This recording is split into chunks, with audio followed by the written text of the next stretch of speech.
أينما كنا أينما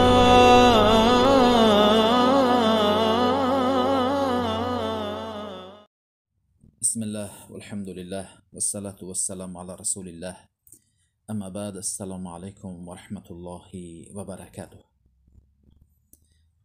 حدیث از عایشه مادرمان رضی الله عنها روایت شده از شماره حدیث در کتابی سنن ابو داود 1114 می باشد و در کتاب سنن ابن ماجه نیز روایت شده است. عایشه مادرمان رضی الله عنها یکی از همسری پیامبر که بسیار دوست می داشتند و این چنین یکی از شخصانی که حدیث را از پیامبر صلی الله علیه و سلم بسیار روایت کردند. 2210 حدیث از پیامبر صلی الله علیه و سلم حدیث روایت کردند.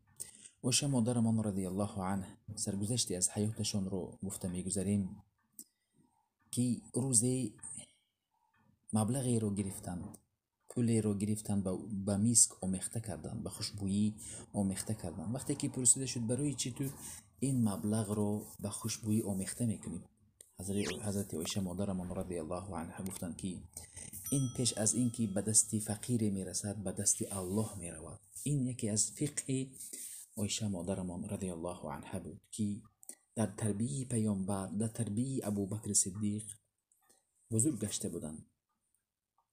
حدیثی رو روایت میکنند که این حدیثی میگذاریم پیامبر گفتند قال النبی صلی الله علیه و سلم اذا احدث احدكم في صلاته فليأخذ بانفه ثم لينصرف.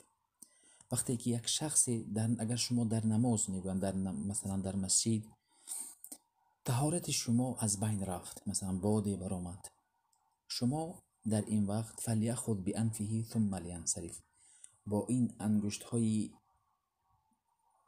انگشت ها بینی خود رو بیدارد، یعنی بینی خودش رو مستحکم با دستش بخپد و از نماز بیرون شود.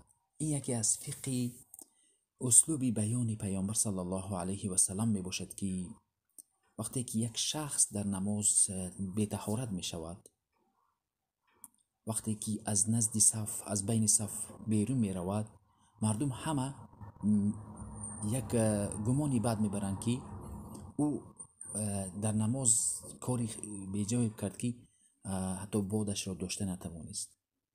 وقتی که یک شخص بینیش را مستحکم می دارد بیرون می رود، مردم گمانش دیگر می شود. برای همین در این حدیث بیانی است که باید مسلمان در مکان، در یک جای نیستد و یک سخنی نگوید که مردم گمانی بد ببرند، یک رفتاری نکند که مردم گمانی بد برند. برای این وقتی که پیامبر صلی الله علیه و سلم شبانه با صفیه همسرشان راه میگشتند، دو انصاری به نزد پیامبر صلی الله علیه و سلم گذر کرد. سپس پیامبر گفتند بیستید، این صفیه همسری من است.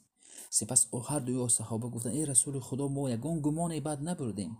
پیامبر گفتند شیطان در رگهای انسان راه میگردد، یعنی نبادا ناگه یگان گمانی را به شما می‌رود که پیامبر شبانه با زنی بیگانه راه می‌رود. در این حدیث نیز بیان است که پیامبر صلی الله علیه و سلم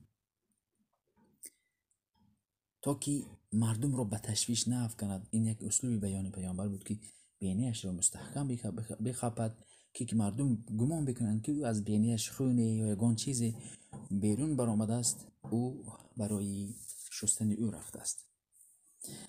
این بیان اسلوب بیان پیامبر صلی الله علیه و سلم می باشد. حتی